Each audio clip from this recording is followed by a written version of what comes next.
kepada penyembahan, kesatukan hati dan pikiran kita. Mari kita bersatu dalam doa. Terima kasih Tuhan, terima kasih Allah. Terpujilah nama-Mu Tuhan yang kami agungkan dan kami sembah dalam nama Yesus. Tuhan berkeliling. Terpujilah nama Tuhan buat segala kebaikan-Mu. Tuhan Engkau telah memelihara dan melindungi perjalanan hidup kami Tuhan dari hari ke hari hingga saat ini kami yang terbaik. Saat ini Tuhan kami ada di rumah-Mu, kami berkumpul bersama saudara-saudara kami untuk memuji, menyembah dan menyembahkan nama-Mu. Urapi kami Tuhan semua yang ada di tempat ini, serahkan berikan hati yang bersukacita, dan juga saudara-saudara kami yang masih di perjalanan kiranya Engkau memberkati supaya mereka Tuhan tiba di tempat ini dengan baik dan sehat. Terpuji nama Tuhan, panjatkan nilai ibadah kami dan kami angkat pujian hanya di dalam nama Yesus kami mengucap syukur dan berdoa. Haleluya. Amin. Shalom. Baik, kita berpujian kemanakah kami kasih sejati.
terpujilah namamu.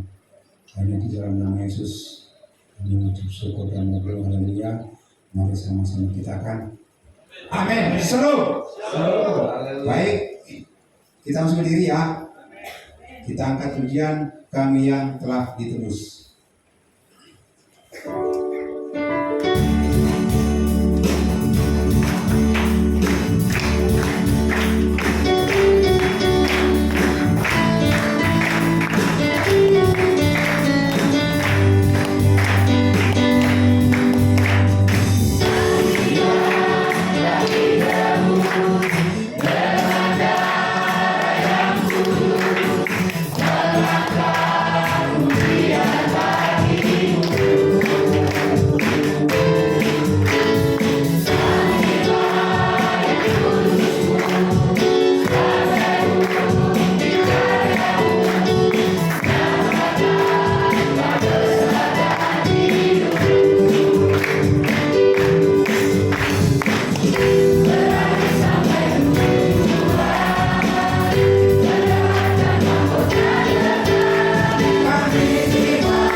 senantiasa ada. Amin.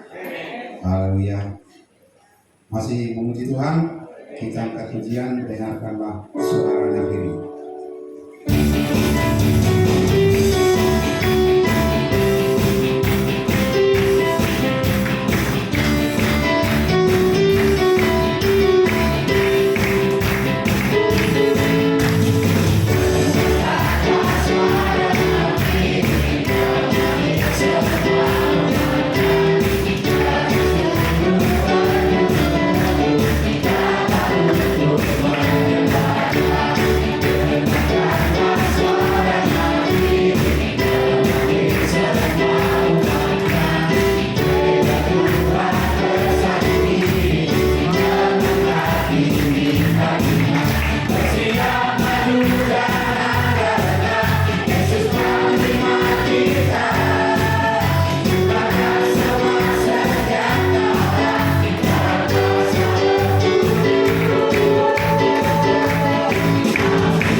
Puji Tuhan, saat ini kita akan menerima kebenaran firman Tuhan. Tapi kalau ada yang mau bersaksi, ke depan menyaksikan kasih Tuhan dalam satu minggu ini. Baik, kalau memang tidak ada puji Tuhan, kita akan lanjutkan, kita akan terima kebenaran firman Tuhan. Kita angkat pujian Bagai dalam utara.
Mari kita berdoa. Demi nama Tuhan kami Yesus Kristus, Elohim Adonai, Juru Selamat kami, penebus dosa kami, penolong kami, datanglah Tuhan. Penuhilah hati kami, penuhilah pikiran kami, penuhilah jiwa kami dengan roh-Mu yang suci, dengan Roh Kudus, roh kebenaran yang dari Tuhan, melahirkan kami menjadi ciptaan Tuhan yang dibaharui. Pulanglah dan berkatilah kami hari ini Tuhan dengan sebagai anak-anak-Mu yang dibenarkan. Segala roh jahat, segala roh iblis, segala roh setan, kami patahkan di dalam nama Yesus. Kami berdoa, hanya kepada Tuhan Yesus kami berserah, hanya kepada Yesus kami menyembah. Tidak ada Allah yang lain, tidak ada Tuhan yang lain. Engkaulah Yesus Kristus Tuhan dan Juru Selamat kami. Kepadamu saja kami menyembah, hanya kepadamu saja kami berserah. Di dalam nama Tuhan Yesus, terimalah kami, terimalah persembahan kami, terimalah penyembahan kami Tuhan, terimalah segenap hidup kami. Kami datang kepada Tuhan Yesus sebagai penyembah yang membawa seluruh hidup kami sebagai persembahan kami yang sesungguhnya. Di dalam nama Yesus Kristus, Tuhan dan Juru Selamat kami yang hidup, kami berdoa. Haleluya. Semua kita yang percaya berkata amin. Silakan duduk Bapak Ibu yang dikasihi oleh Tuhan. Shalom. Wah, kurang semangat. Shalom. Kamu sudah terima THR, udah sempat makan kue lebaran lagi. Sekali lagi, shalom. Haleluya, saudara yang dikasihi oleh Tuhan.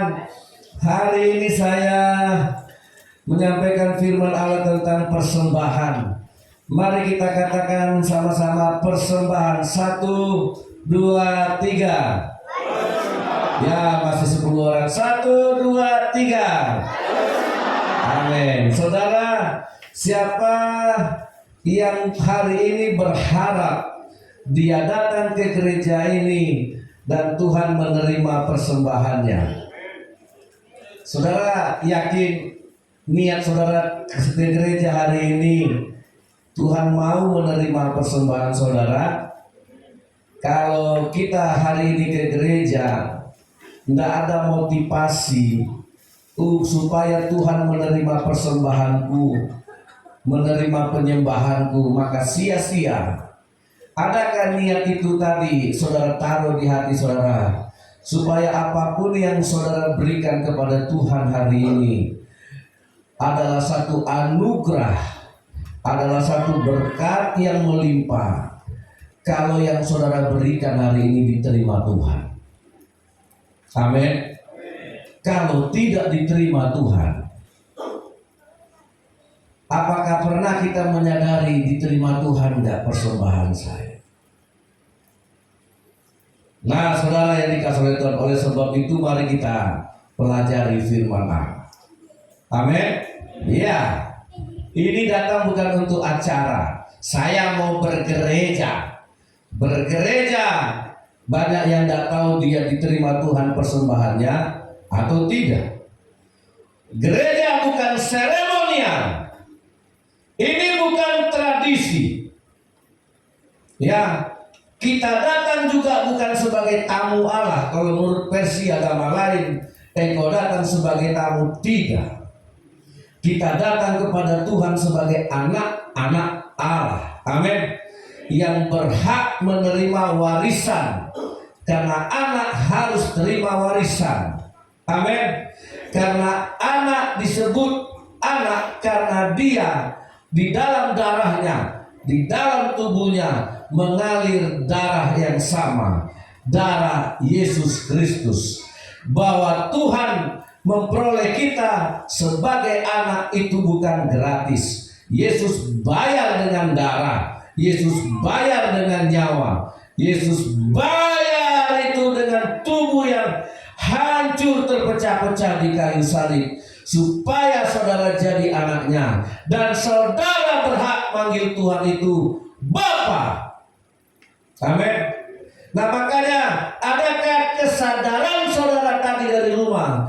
Aku datang ke gereja menyembah Tuhan supaya Tuhan menerima persembahanku. Nah, supaya Tuhan menerima penyembahanku. Kalau Tuhan tidak terima, sia-sia. Kalau Tuhan terima, luar biasa. Saudara, kita baca dulu kitab Kejadian pasal yang keempat. Ya, Kejadian 4. Saya baca ayat 1, jemaat baca ayat 2. Nah, mari kita konsekuen apa yang kita perbuat hari ini, kiranya sampai diterima oleh Tuhan. Berganti-gantian. Saya mulai dulu ayat 1. Kain dan Habel. Kemudian manusia itu bersetubuh dengan Hawa istrinya, dan mengandunglah perempuan itu, lalu melahirkan Kain. Maka kata perempuan itu, aku telah mendapat seorang anak laki-laki dengan pertolongan Tuhan. 2, 3.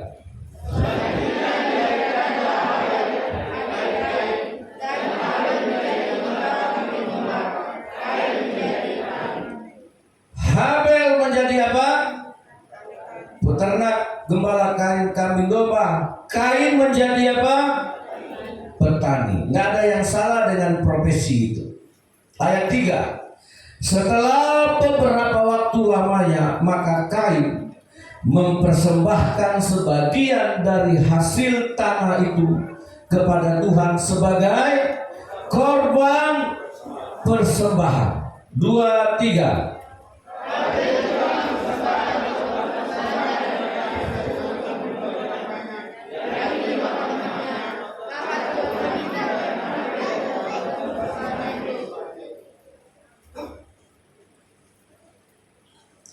Ayat yang keempat sama-sama. 2, 3. Habel juga mempersembahkan korban persembahan dari anak sulung kambing dombanya, yakni lemak-lemaknya. Maka Tuhan menindahkan Habel dan korban persembahannya itu. Ayat 5, 2, 3. Tetapi Kain dan korban persembahannya tidak diindahkannya. Lalu hati Kain menjadi sangat panas dan mukanya muram. Ada 2 orang membawa persembahan. Si kakak membawa persembahan dari hasil pekerjaannya sebagai petani. Si adik namanya Habel membawa persembahannya juga kepada Tuhan dari hasil pekerjaannya sebagai peternak. Kemudian persembahan Habel diterima Tuhan, diindahkan Tuhan. Nah, tetapi persembahan Kain tidak diterima oleh Tuhan. Lantas marahlah, lantas panaslah hati si Kain ini, karena persembahan Habel diterimanya, persembahan Kain tidak diterimanya. Lantas panas hatinya, muram wajahnya, tidak lagi berseri-seri, sehingga dia membunuh adiknya. Saudara yang dikasihi oleh Tuhan, apa yang membuat Tuhan tidak menerima persembahan Kain? Apakah karena dia mempersembahkan hasil bumi atau hasil sayur? Saudara yang dikasihi oleh Tuhan, sebelum saudara membawa persembahan, apapun itu persembahan yang saudara, mau sayuran, mau ternak, mau uang, mau apapun, persembahan yang sesungguhnya bukan apa yang engkau bawa. Persembahan yang sesungguhnya dimulai dari siapa yang membawa. siapapun kita, itu adalah ukuran, itu adalah objek yang Tuhan lihat. Tuhan tidak mata duitan, Allah tidak mata keranjang. Allah terlebih dahulu melihat siapa Kain ini. Kenapa Kain pembunuhan pertama terjadi? Bukan seorang perampok yang membunuh, bukan seorang tentara yang membunuh. Perampok pembunuh pertama kali justru seorang abang yang tega membunuh adik dan darah dagingnya. Saudara yang dikasih, ini kejahatan tidak mendadak. Ini kejahatan bukan karena membela diri, bukan karena kepepet. Ini kejahatan yang sudah menyatu dengan karakternya Kain. Kain tidak orang baik, saudara. Kain tidak orang baik. Kain tidak seorang abang yang baik. Kain tidak seorang penyembah yang baik. Kain tidak seorang yang benar di mata Tuhan, sehingga dia bisa membunuh adiknya. Itu bukan kejahatan yang mendadak. Itu tidak ada pengaruh, tidak ada paksaan. Itu lahir dari karakter, dari perbuatan, dari sikap, dari watak Kain. Dari situlah kita melihat kenapa Tuhan menolak persembahan Kain. Karena Tuhan tahu siapa sesungguhnya Kain itu. Nah, saudara yang dikasih Allah tidak peduli mau dipersembahkan 10 hektar sawitnya sama Tuhan.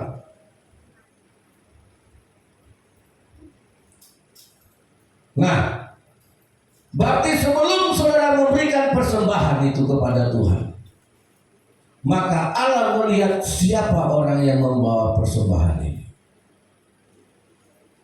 Saudara lihat dalam kitab Ibrani pasal yang ke-11. Ya, ini baru kulitnya, saudara. Nanti saudara lihat penjabaran selanjutnya. Ya, Ibrani 11 ayat 4. Karena iman, sekali lagi saya ulangi, karena iman. Apa iman itu? Iman adalah dasar dari segala sesuatu yang kita harapkan dan bukti dari segala sesuatu yang tidak kita lihat. Itu iman. Dan iman itu datangnya dari satu sumber. Sumber datangnya iman hanya satu, ialah firman Tuhan. Amin. Mari sama-sama kita katakan, iman timbul dari firman Allah. 1, 2, 3. Iman timbul dari firman Allah, tidak ada dari yang lain. Dan iman adalah dasar dari segala sesuatu yang membuat kita berharap, dan bukti dari segala sesuatu yang tidak kita lihat. Makanya iman itu tidak dilihat orang pun dia tetap jujur. Amin. Di belakang Pak Hotang pun, di belakang pendeta pun, di belakang orang tua pun, hai anak-anak, engkau tetap jujur. Ada guru di kelas, tidak ada guru di kelas, engkau tetap tenang. Jangan ada guru tenang, tiba guru pergi, kapal pecah di kelas. Itu ciri-ciri iman yang konyol itu. Jangan bilang iman. Iman bukti dari yang tidak kita lihat. Orang tidak lihat, polisi tidak ada, Ibu Helen tidak tegak-tegak di simpang, saudara pakai helm. Tiba tidak ada polisi, tidak pakai helm. Itu namanya tidak beriman. Amin. Saya sempat lupa, Arse kok botak ya? Dia nyontoh saya kayaknya. Jadi saudara yang dikasih oleh Tuhan, jadi saudara yang dikasih oleh Tuhan, siapa Habel? Nah, kan kita lihat. Karena iman Habel di belakang Tuhan, di depan Tuhan, tidak nampak, dilihat orang, dia tetap jujur. Amin. Amin. Ya. Karena iman ayat 4, karena iman Habel mempersembahkan kepada Allah korban yang lebih baik daripada korban Kain. Saudara lihat, ya, bukan masalah korbannya, orangnya. Amin. Tidak ada nilainya uang, saudara kasih pun Tuhan 10 miliar. Saya pernah dengar khotbah dari seorang pendeta namanya, saya sedikit buat kesaksian yang tiba-tiba saya ingat. Ketika saya suka mendengar khotbahnya pendeta Esra Sun, kalau saudara pernah dengar di YouTube. Nah, waktu dia masih kuliah mengambil gelar sarjana, sebelum diwisuda, mereka diwajibkan menginjili orang-orang yang tidak Kristen. Diinjili sampai dibaptis. Ada 10 orang sebagai syarat baru mereka diwisuda. Oke? Nah, kemudian dia disuruh magang di sebuah gereja di Surabaya. Maganglah dia di gereja ini dengan rekomendasi dari sekolahnya bahwa dia harus menginjili 10 orang non-Kristen, entah Buddha, entah Hindu, entah apapun agamanya, yang penting tidak Kristen, sampai dibaptis di gereja itu. Dan pendeta akan merekomendasikan siapa yang dibaptis supaya dia nanti bisa diwisuda. Nah, si pendeta kasih perintah sama pendeta Esra Soru di sama mahasiswa. Saya kasih engkau menginjili pelacur. Lebih spesifik lagi, tidak asal jumpa pedagang jamu diinjili, jumpa orang di pasar diinjili, tidak, harus pelacur. Oke? Nah, pergilah dia menginjili pelacur. Saudara, nah dapat 1 jiwa. Nah, si pelacur ini bilang, oke, saya terima Yesus. Oke, saya ke gereja. Ini singkat cerita, berhasil dia membawa 1 jiwa yang non-Kristen jadi terima Yesus dan jadi percaya kepada Yesus. Nah, saudara, sampai akhirnya dibikin persekutuan di rumah sang pelacur. Saudara, ada masalahnya ketika mereka lagi beribadah, tamu datang. Sorry, saya mau kerja. Jadi, saudara, si sarjana ini berpikir, wah, dia sudah terima Yesus, tapi dia masih jadi pelacur. Besoknya dia sharing, tidakkah kau bisa meninggalkan? Saya mau tinggalkan pekerjaan ini, asal saya dikasih kerja. Kalau kalian tidak kasih kerja, saya ini tulang punggung keluarga. Mama saya janda, adik saya masih ada yang saya biayai. Mereka perlu saya. Kalau saya tidak kerja, saya dapat uang dari mana? Nah, bingung kan? Dia mahasiswa, belum bisa kasih kerja. Nah, hari Minggu datang ke gereja, wanita pelacur ini datang. Dia bawa persembahannya. Dia datang membawa persepuluhannya kepada Tuhan. Kita tahu bahwa hasil persepuluhannya itu hasil dari pelacuran. Saya mau tanya, saudara diterima atau enggak sama Tuhan? Kok enggak berani jawab? Diterima enggak? Ini kenyataan. Dan ini didiskusikan pendeta itu dengan majelisnya. Bagaimana? Sekarang bahwa persembahan ini benar atau tidak? Tuhan terima atau tidak? Jawabannya jelas tidak, saudara. Nah, kita jangan kompromi. Tidak diterima persembahan, dikembalikan. Oh, gereja kejam. Nah, karena saudara, gereja bisa saja menerima, saya bisa saja memutuskan menerima, tapi Tuhan tidak akan pernah menerima. Halo, gereja bisa saja pakai itu untuk bayar listrik, tapi Tuhan secara kebenaran tidak terima. Nah, sekarang saudara mulai ingat, saudara bisa saja bawa persembahan itu ke sini. Gereja bisa pakai itu. Dan sejak itu mata gereja ini terbuka. Mereka mulai saat itu menyuruh ibu ini, wanita ini berhenti, dikasih kerja dan dikasih biaya hidup.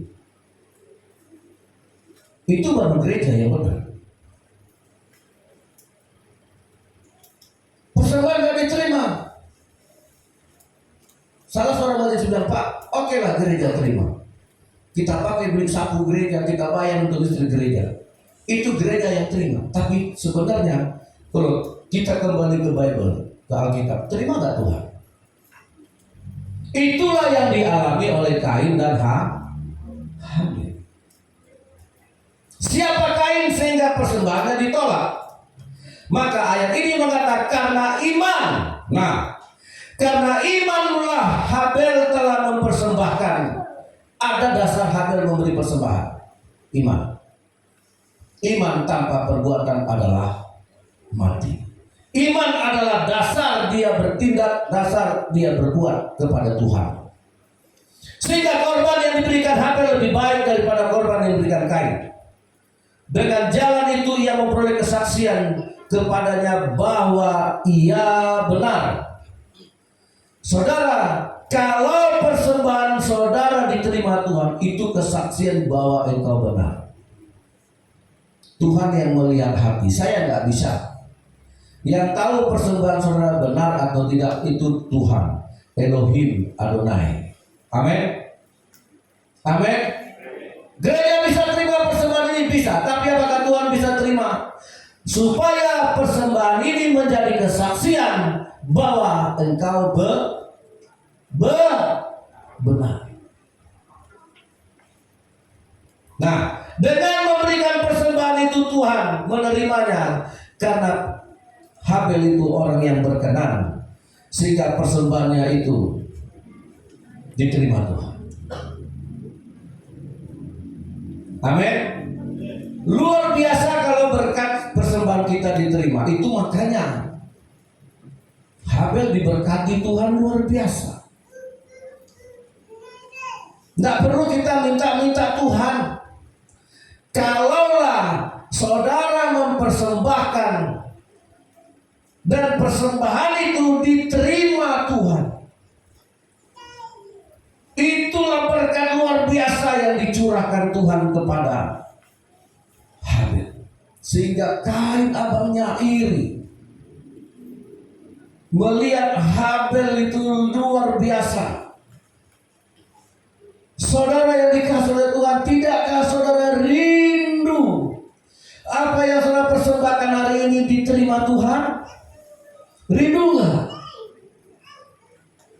Nah, jangan datang ke gereja karena rutinitas. Siapakah yang jadi Kain hari ini? Siapakah yang jadi Habel hari ini? Hai gereja, jangan kehilangan mata rohani. Ke gereja bukan tradisi, bukan seremoni. Ke gereja bukan kebiasaan. Kita datang ke sini dengan harapan sebesar-besarnya, seperti Habel ingin dia persembahannya diterima Tuhan. Amin. Dan Habel itu orang yang punya iman.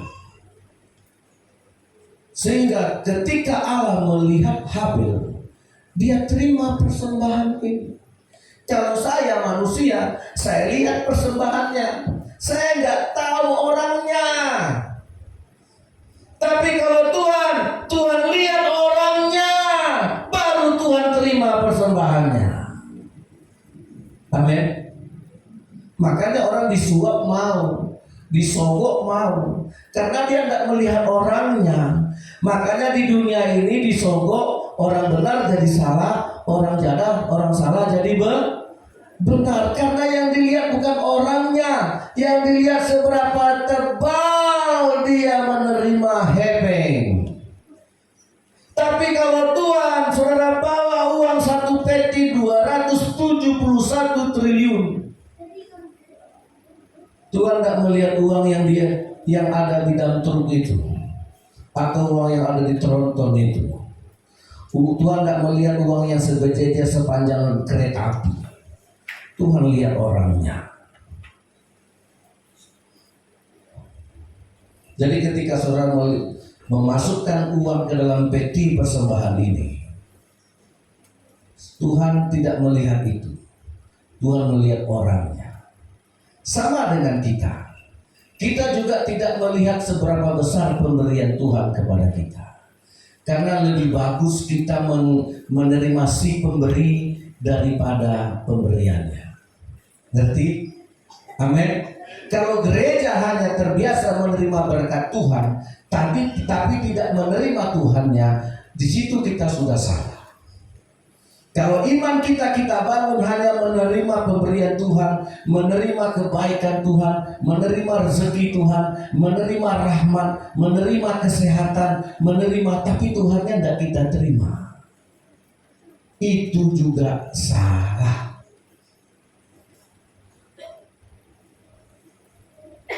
Nah, jadi gereja, saudara kalau berangkat dari rumah, saudara harus punya motivasi dengan iman hari ini, supaya apapun yang aku persembahkan kepada Tuhanku diterima oleh Dia. Dan Allah menerima bukan karena besar yang kita bawa, tapi Dia lihat orangnya.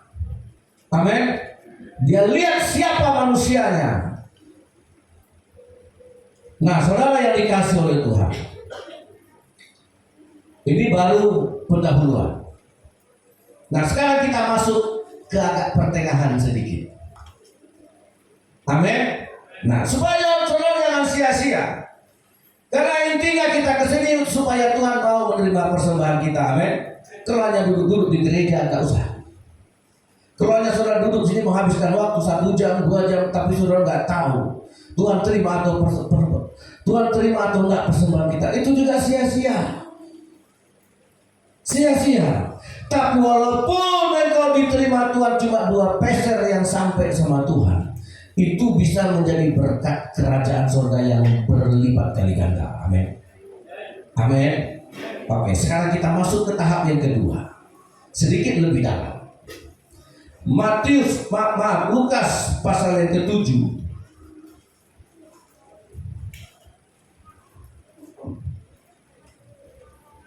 Oke, sebentar ya, benar nggak Lukas pasal 7 tentang seorang janda miskin yang memberi.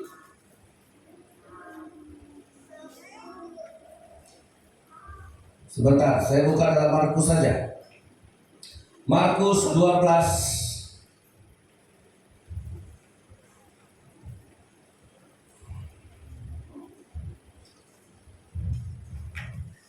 Oke, Markus 12. Kalau di Lukas 21 ayat 1 sampai 4.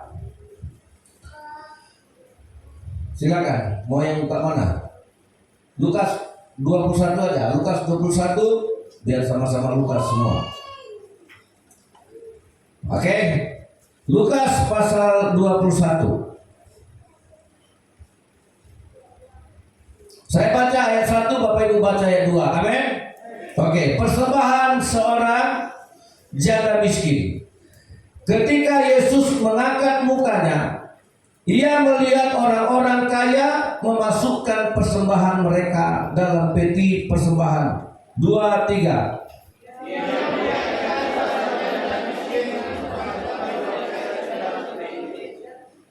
Lalu Ia berkata, Aku berkata kepadamu, sesungguhnya janda miskin ini memberi lebih banyak daripada semua orang itu. 2, 3.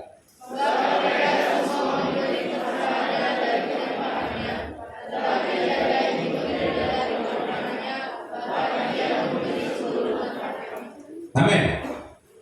Siapa yang, makanya saya ulangi, siapa yang punya niat persembahannya diterima Tuhan hari ini? Nah, saudara yang dikasih oleh Tuhan, nah siapa yang sudah pernah punya pengalaman hidup? Pernah saudara memberi persembahan dari kekurangan? Sudah ada yang pernah punya pengalaman memberi kepada Allah, memberi persembahan kepada Tuhan dari kekurangannya? Belum ya? Saya waktu diberangkatkan mama saya ke Jakarta tahun 90-an, Saya waktu itu baru-baru bertobat. Saya bertobat itu tahun 89 bulan 10. Nah, waktu saya ibadah di sebuah gereja GBIS di Jakarta Selatan di Kebayoran Lama. Waktu itu uang saya hanya 10.000, tapi waktu itu udah banyak, saudara. Tahun segitu uang 10.000 udah banyak. Karena ongkos dari Pekanbaru ke Jakarta naik bus eksekutif pakai AC 60.000 ya. Nah, waktu itu saya tidak pakai AC. Saya berangkat ke Jakarta itu pakai non AC 40.000. Nah, tibalah persembahan. Uang saya cuma itu, nggak ada pecahan lain. Saudara, itu pengalaman pertama. Sehingga ulun yang tadinya miskin ngasih persembahan, tidak ada uang, tambah kaya atau tambah miskin? Jawab aja dulu. Yang tadinya ada. Nah, sekarang saya mau beritahukan saudara, pernah gak punya pengalaman itu? Nah, pertama kita lihat ibu janda ini. Predikat yang disematkan kepadanya oleh Yesus, miskin. Nah, miskin itu dalam bahasa Yunani ada dua. Dia seorang janda miskin, kata Yesus, memasukkan 2 peser. Nah, miskin di kalimat itu disebut pedikros. Pedikros itu miskin tapi masih punya, walaupun 2 peser. Ya, masih punya. Saudara, masih punya dia walaupun 2 peser. Nah, ketika dia memberikan semua yang dia punya, yaitu 2 peser tadi, maka ketika Yesus menggunakan janda miskin setelah dia mempersembahkan 2 peser, Tuhan Yesus membilang sebab janda miskin ini memberikan dari semua yang dia punya. Itu berganti lagi katanya. Walaupun Indonesia menggunakan kata miskin, tapi dalam bahasa aslinya berubah jadi apa? Tokos. Artinya tidak ada apa-apa sama sekali. Nah, yang tadinya dia masih punya 2 peser, ketika dia beri persembahan itu udah miskin, udah pedikros, tapi masih punya walaupun 2 peser. Saudara, 2 peser itu mata uang paling kecil peser atau lepton. Sekarang mata uang paling kecil yang berlaku di Bangkinang ini apa? Masih ada koin 100 rupiah? Masih ya? Nah, kalau itulah yang paling kecil sekarang, maka ibu janda ini waktu itu dia hanya punya 2 koin uang 100 rupiah. Itulah semua yang dia punya. Ketika yang 200 ini dia berikan, dia tidak lagi pedikros, tokos, hampir sama dengan pogos. Yang tadinya masih punya 2 peser, sekarang tidak punya lagi. Tambah turun miskinnya.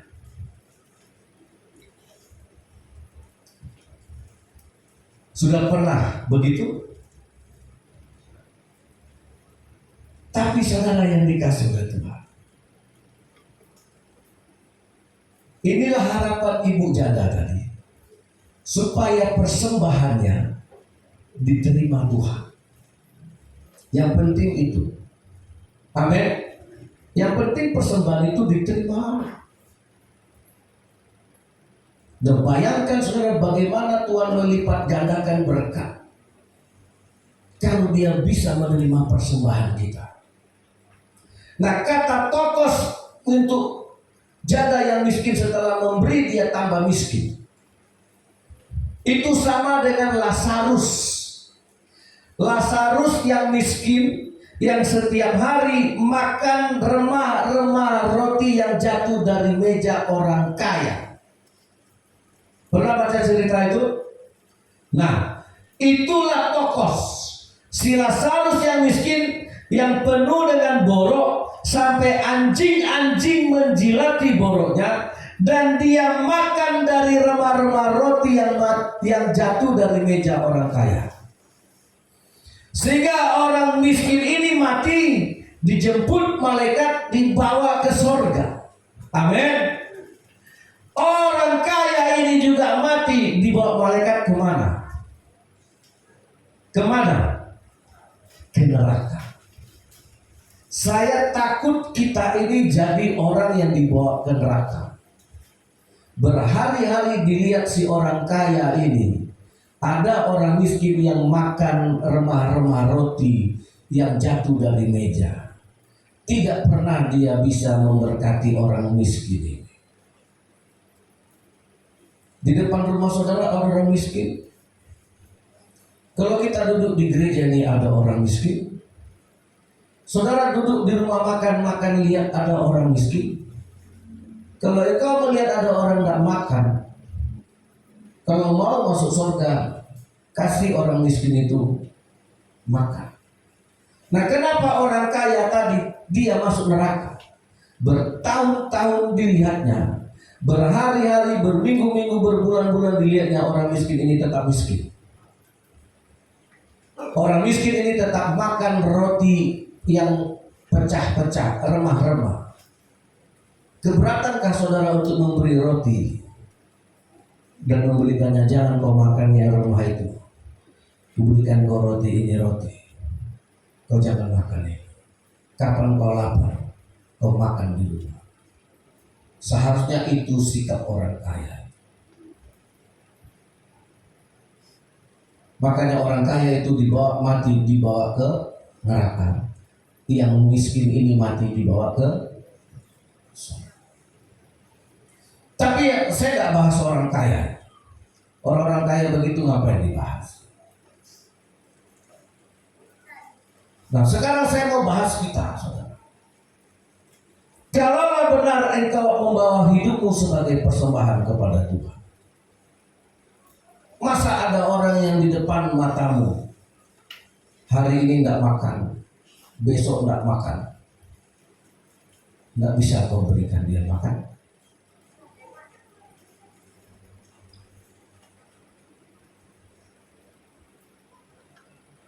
Nah, saudara yang dikasih oleh Tuhan, jadi kenapa ini dimasukkan Tuhan? Kenapa cerita ini masuk dengan lengkap dengan akibatnya? Lazarus yang miskin mati, masuk surga. Janda yang miskin diterima Tuhan persembahannya dan Tuhan memujinya. Tidak ada orang yang lebih hebat, lebih besar memberi persembahan selain ibu janda ini. Dan dua-duanya diberkati Tuhan. Karena persembahan yang sesungguhnya lahir dari tubuh yang sudah hancur, dari kepentingan, dari keegoisan kita yang terlepas dari segala keinginan-keinginan kita. Amin. Sudahkah kita dirobek? Kalau belum pernah saudara mengalami memberi dari kekurangan, belum tahu sebenarnya arti persembahan. Pengalaman saudara tidak sama dengan pengalaman si Lazarus yang miskin. Pengalaman kita tidak pernah sama dengan pengalaman janda yang miskin tadi. Dan jangan kita bilang kita sudah orang beribadah, ternyata Tuhan tidak terima. Jawabannya orang, sehingga orang menggunakan lagu begini, persembahan kami sedikit sekali kiranya. Nah, orang kalau kasih persembahan udah mental miskin semua. Sebenarnya lagu itu saudara artikan salah. Persembahan kami sedikit sekali itu artinya begini, Tuhan, ku kasih pun kau 10 triliun, di mata Tuhan itu tidak ada apa-apanya dibanding dengan apa yang Tuhan punya. Satu, Kita kasih pun 10 miliar. Di mata Tuhan itu sedikit sekali dibanding dengan apa yang Tuhan berikan kepadamu. Amin. Amin. Berapa harga nyawa kita? Berapa harga nafas kita? Itu maksudnya sedikit sekali. Bukan dia kerja saudara pecahkan duit saudara, cari yang paling kecil untuk persembahan. Udahlah saudara, gak usah. Jadi saudara, nah saya kasih analogi yang lebih masuk akal. Pernah gak saudara mengalami anak kita minta diupah kerja? Atau kita pernah kayak gitu? Seorang anak melihat mamanya menggaji pembantunya setiap bulan. Ih, pembantu digaji. Masa digaji, nyuci digaji. Akhirnya anak ini ngelihat itu berubah pikirannya. Kalau gitu aku kerja, aku minta digaji. Nah, kemudian dia tulis, Mama, setiap bulan Mama menggaji pembantu karena dia bekerja di rumah kita. Mulai hari ini, Anton minta digaji. Ya. Terus dia bilang, Mama suruh aku ke warung, tarifnya 2.000. Mama suruh aku jaga adik, agak mahal, 5.000. Dibikin tarif. Ya. Mama suruh aku mengantar adik, Mama bayar 3.000. Mama suruh aku meletakkan sepatu, merapikan tas, bayar. Akhirnya ditotal.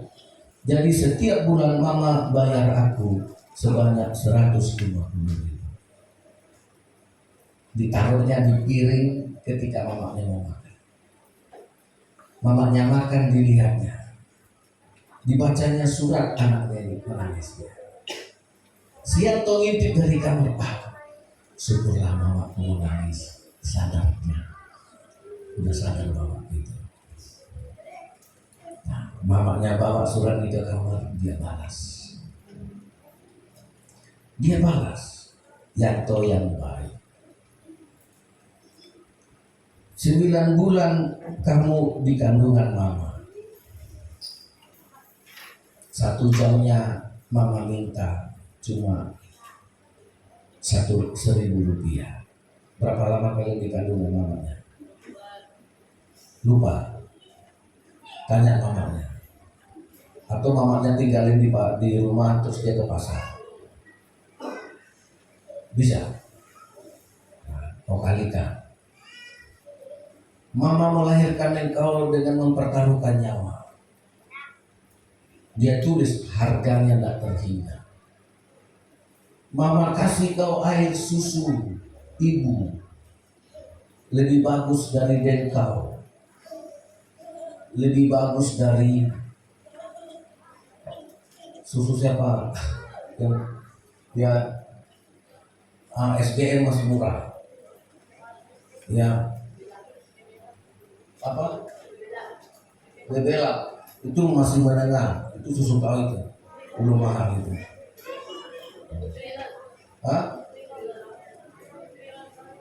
Nutriron ada 2, yang royal mahal, yang gold yang mahal, macam-macam susu. Saya pernah kasih dia harga susu 1 kali 350.000, habis itu minta ampun saya. Udah kembali lagi ke Bebela. Karena saya waktu itu setiap saya kasih anak saya susu, saya ganti-ganti merek. Sampai orang yang punya, Bapak mau anaknya? Oh, anakku apa aja dikasih, asal halal.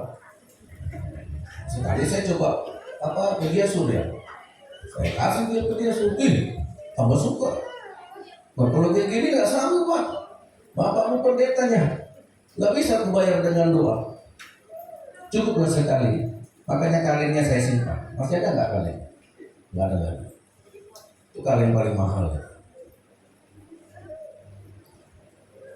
Ya, Mama kasih kau susu, harganya 5 juta. Dia tulis semua. Nah, akhirnya mamanya setiap bulan mama sudah mengeluarkan uang.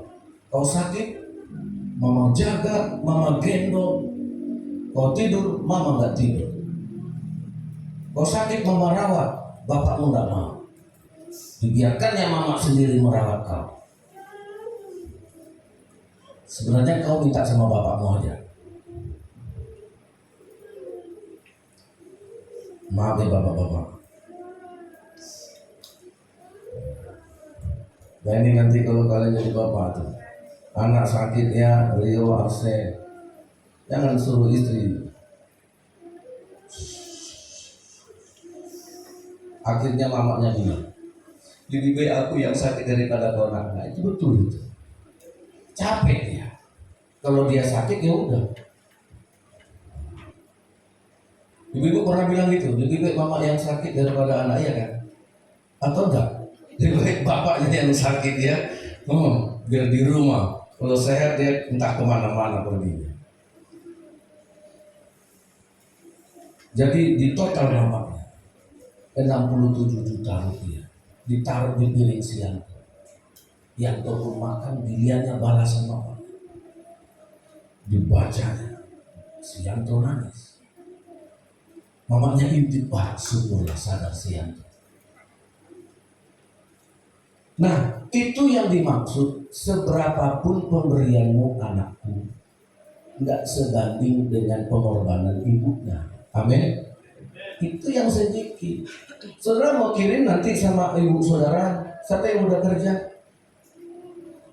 Ya kalau di Amerika, anak umur 21 tahun nggak dibiayai lagi. Kerja nggak kerja, kau nggak dibiayai. Nah di Indonesia sampai botak dia, sampai ompong masih dibiayai. Kalau ada yang begitu, perlu dia ke Amerika. Bilang sama mereka, kau umur 21, selesai kuliah. Kalau dia kuliah umur 21, makanya anak-anak lama-lama kuliah sampai 25 biar dibiayai terus. Nggak mama biaya, nggak bapak biaya lagi. 21, 22 selesai kuliah udah dibiayai lagi. Nah itu baru mama bapak paten. Amin.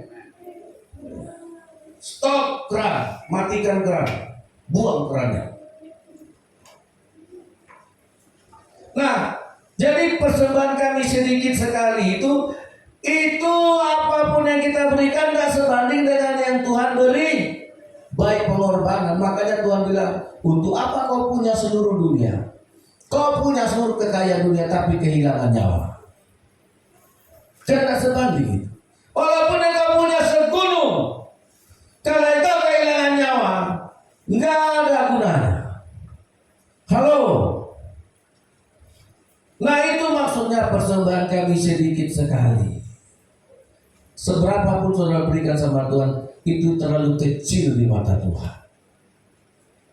Amin. Nah ibu janda ini saudara yang dikasih oleh Tuhan, sudahlah miskin pedikros. Dia punya 2 peser, dia kasih tambah miskin. Pokos. Nggak ada apa-apa lagi Tuhan. Terus apa yang menjadi hartanya? Hanya kaulah Tuhan yang kumiliki. Nah sampai pada titik itulah Tuhan menerima persembahan kita. Karena persembahan sesungguhnya itu lahir dari hati yang sudah dirobek-robek. Amin. Amin. Kalau mau diterima Tuhan ya begitu. Makanya persembahan yang sesungguhnya, nah saudara baru saudara akan ngerti baca ayat ini. Bukan Roma 12 ayat 1.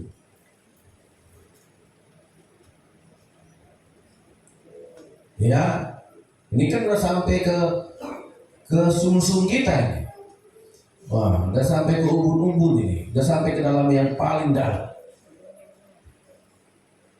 Oke, mari kita baca Roma 12 ayat 1, 2, 3.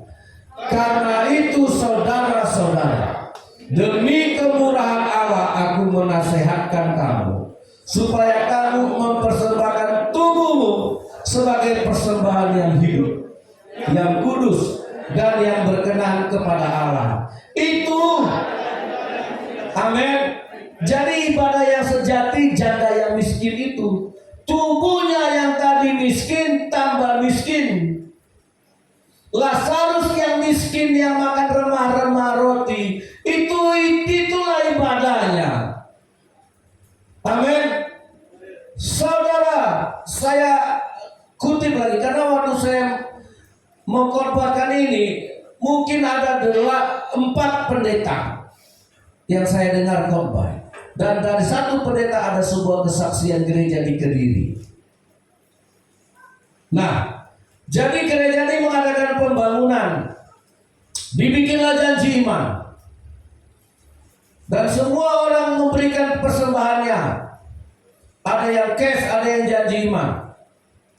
Selesai ibadah, semua majelis menghitung jumlah uang yang dikasih baik janji iman, buka kertas, buka amplop, mencatat sianu ngasih 10 sak, sianu janji ngasih besi, sianu enggak, itu semua dicatat. Yang ngasih duit dicatat. Nah, selagi mereka mencatat semua korban persembahan itu, ada seorang pemuda yang tetap duduk di bangku gereja paling depan. Nah, orang-orang ini pun berpikir, siapa orang ini? Kok enggak pulang-pulang? Nah, sambil menghitung, sambil lirik-lirik. Ya kan, karena ini yang dihitung uang banyak. Walaupun majelis otaknya kan agak negatif juga. Apa dia mau merampok? Apa dia mau ngambil siapa? Karena enggak kenal juga. Gitu.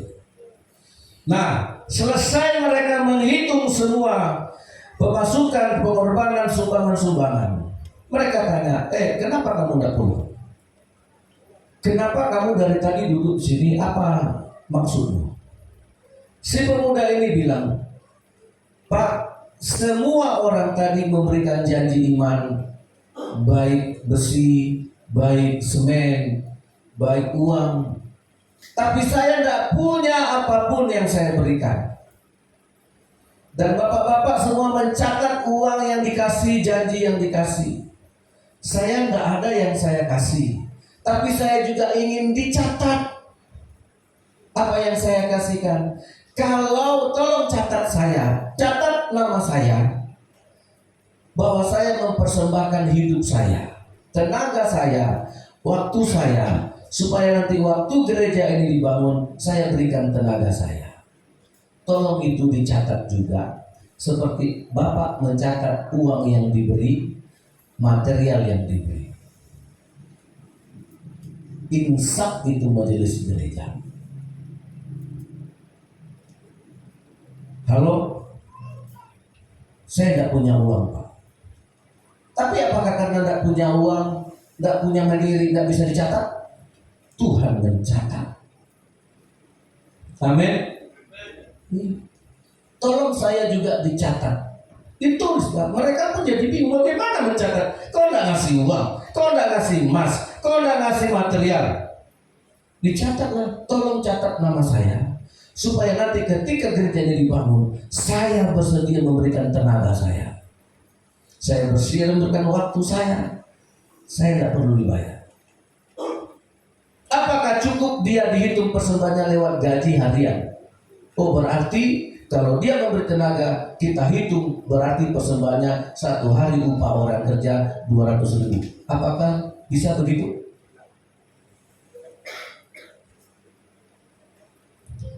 Nah, saudara, jadi gereja harus menyediakan hidupnya kepada Tuhan. Amin. Mengorbankan, menyalibkan persembahannya. Karena itu saudara-saudara, lihat itu alasan Tuhan. Apa? Karena itu saudara-saudara, demi apa? Demi apa? Saudara tidak akan tahu kemurahan Allah kalau masih hitung-hitungan sama Tuhan. Bahwa dasar kita memberi, dasar kita berkorban, dasar kita memberi apapun kepada Tuhan, itu kemurahan. Makanya sebesar apapun persembahanmu, tidak ada apa-apanya di mata Tuhan. Dari segi nilai, dari segi jumlah. Karena itu saudara-saudara, demi apa? Kemurahan siapa? Kemurahan Allah aku menasihatkan kamu. Jadi dasarnya sama kita. Karena Allah yang sudah terlebih dahulu bermurah hati kepada kita. Amin. Bukan karena saudara kasih 10 miliar terus Tuhan tambah baik sama saudara. Saudara, karena kemurahan Tuhan lah engkau memberi. Bukan karena engkau beri Tuhan tambah baik. Amin. Ngerti logikanya ya? Karena kemurahan Tuhan lah kita memberi. Kalau sadar kita 10 triliun pun kita kasih, itu atas dasar kemurahan. Kemurahan Tuhan jauh lebih besar dari apa yang kita berikan. Nah, saya ajar gereja harus sehat. Amin. Supaya akhirnya yang ditentukan oleh Tuhan, yang dinilai oleh Tuhan, tubuhmu. Tubuh yang sudah kita robek-robek ini. Makanya belum terasa tubuh kita dirobek, keinginan kita dirobek. Belum saudara rasa kalau belum pernah memberi dari kekurangan. Abraham punya anak berapa? Abraham punya anak 1. Dan itu didapatkannya di usia 100 tahun. Dan ketika Tuhan bilang, Abraham, anakmu yang tunggal yang kau kasih itu, engkau korbankan kepadaku di atas bukit Moria. Apa kata Tuhan? Yes Lord, I will. Tuhan, saya ikhlas. Saya rela. Robek dari tubuhnya, dagingnya, jasmaninya, harapannya, semua robek. Semuanya itu ada di persembahan diletakkan. Jadi persembahan yang baik itu ketika seluruh hidupmu ada dalam persembahan itu. Amin. Saudara, engkau punya uang 100 juta. Oh, saya habiskan semua isi dompet saya kasih sama Tuhan. Oke, ada berapa di dompet kita? Mungkin ada 2 juta. Saudara kasih. Saudara masih punya tabungan. Belum penny cross. Belum penny cross. Itu makanya ibu janda ini saudara besar di mata Tuhan. Supaya gereja sadar persembahan sesungguhnya lahir dari hati yang hancur. Lepas dia dari semua haknya. Lepas dia dari semua harapan keinginannya. Dimasukkannya di peti itu. Amin. Itu persembahan. Oh, ada orang mungkin banget, saya kasih semua uang saya, masih belum penny cross. Karena itu masih punya aset, masih ada Honda untuk dijual, masih ada cincin di tangan untuk dijual. Iya kan?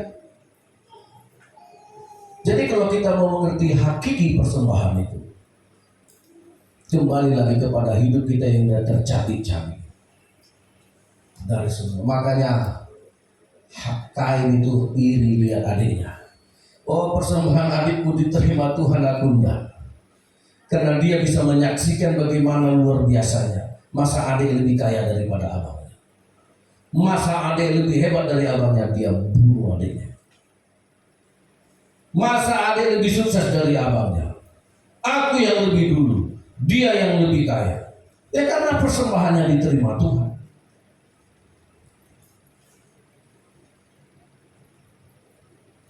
Masih mau saya tambah 1 poin lagi?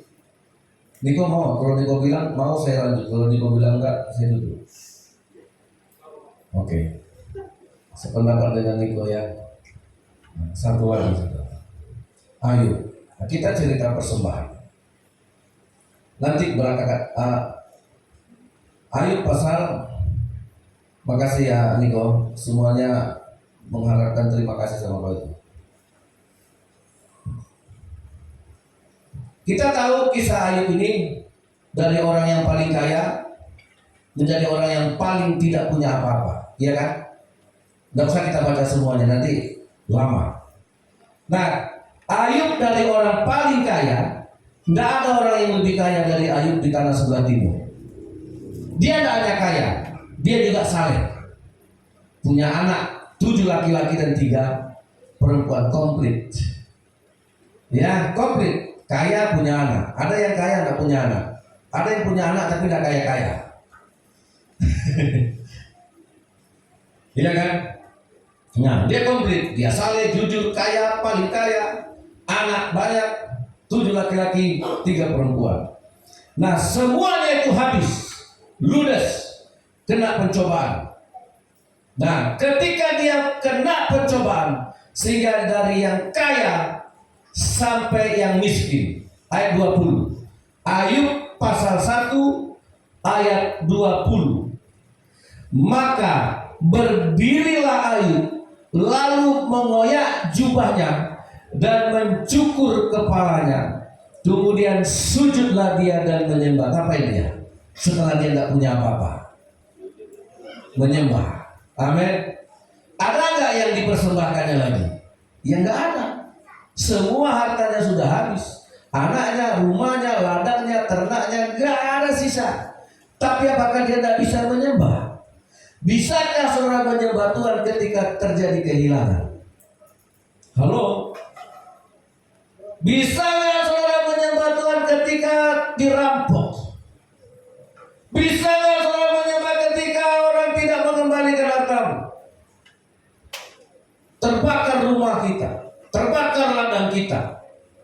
Bisakah engkau datang menyembah dia? Nah, ini persembahannya Ayub. Dari kaya menjadi penikros. Ketika penikros, dia menjadi tokos. Tidak ada lah. Tapi waktu dia pergi menyembah.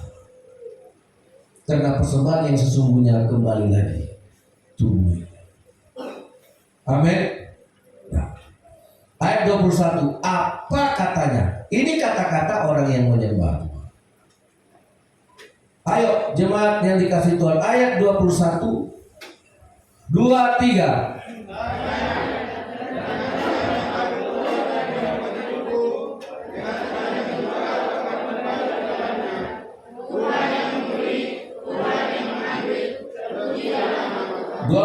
Sama-sama 2, 3. Dalam kesemuanya itu Ayub tidak berbuat dosa dan tidak menuduh Allah yang kurang. Inilah persembahan. Amin. Dia tidak buat dosa. Tuhan dulu waktu masih kaya, dia bisa ngasih apa aja sama Tuhan. Ya, tiap hari Ayub itu memberi korban. Setiap anak-anaknya pesta dia bikin korban. Tapi setelah tidak punya, tidak ada sama sekali. Apa katanya? Sebagai penentuhan, dengan telanjang aku datang, dengan telanjang aku kembali. Tuhan yang memberi, Tuhan yang mengambil. Hidup itulah persembahan. Amin. Amin.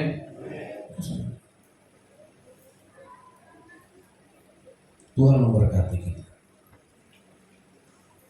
Ku tahu hidupku, kita nyanyikan pujian ini. Saya undang kita semua bangkit berdiri. Haleluya.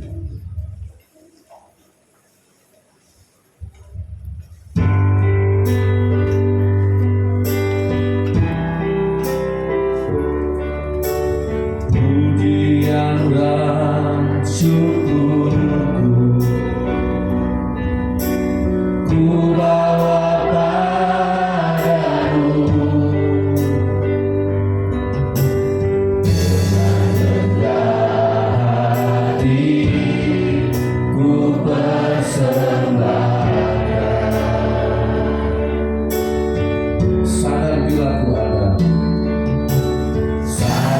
bila ku ada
kita hari ini, persembahan kita sampai kepada Tuhan.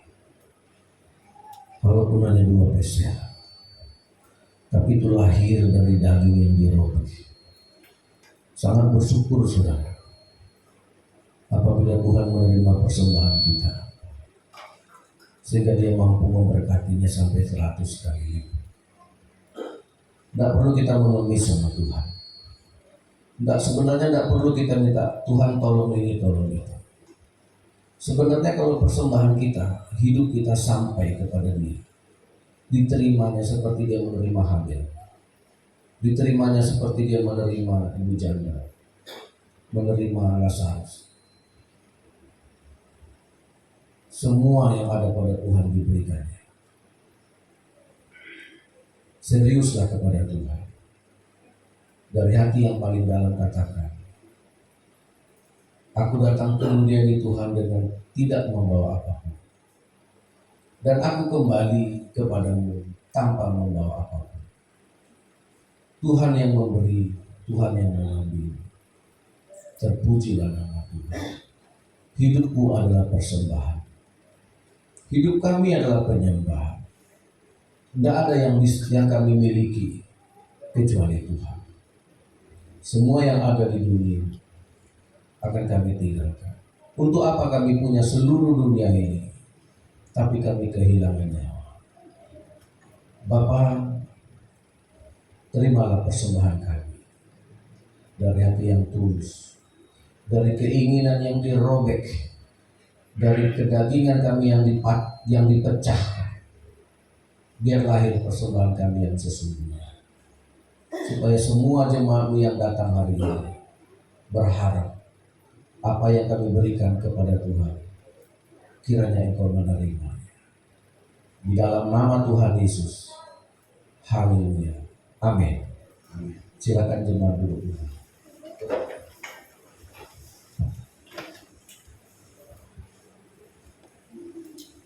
Puji Tuhan.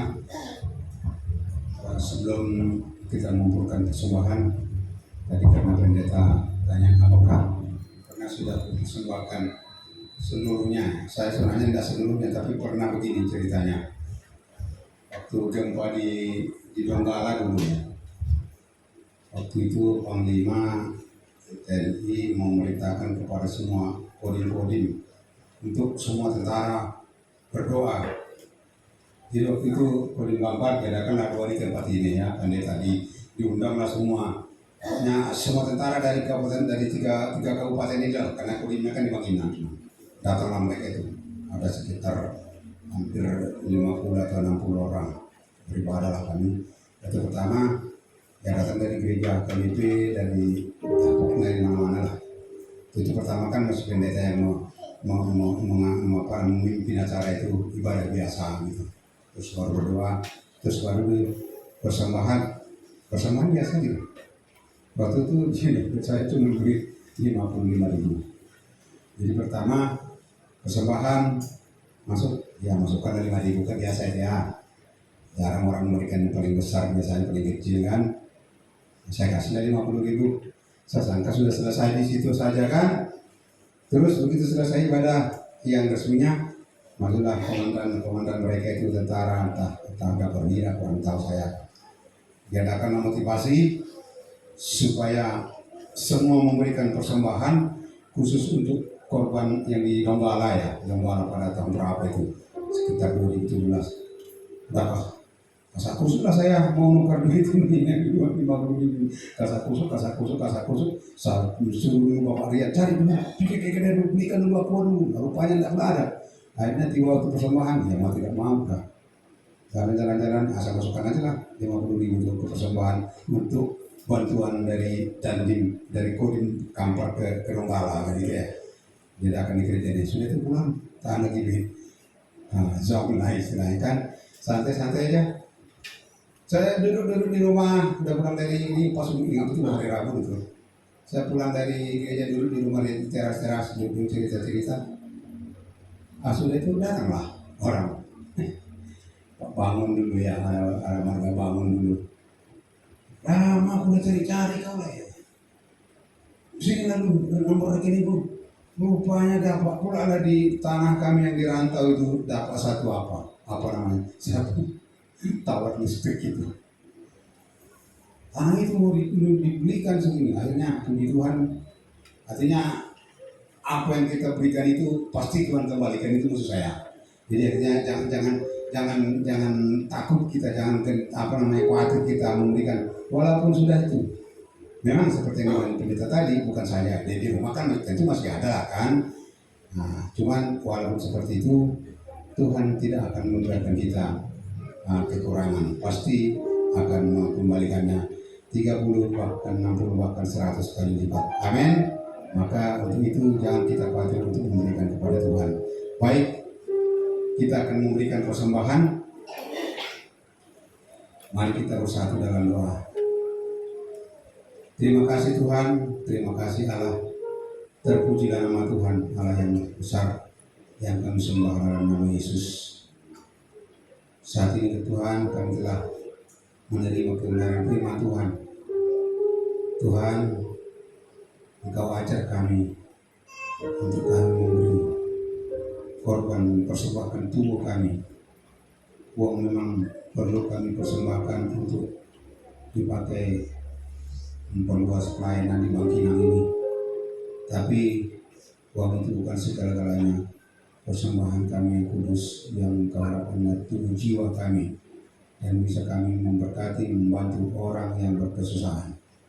Itulah misi yang Engkau bawa ke dunia ini, untuk menyelamatkan orang-orang yang tertindas, yang miskin, yang sakit.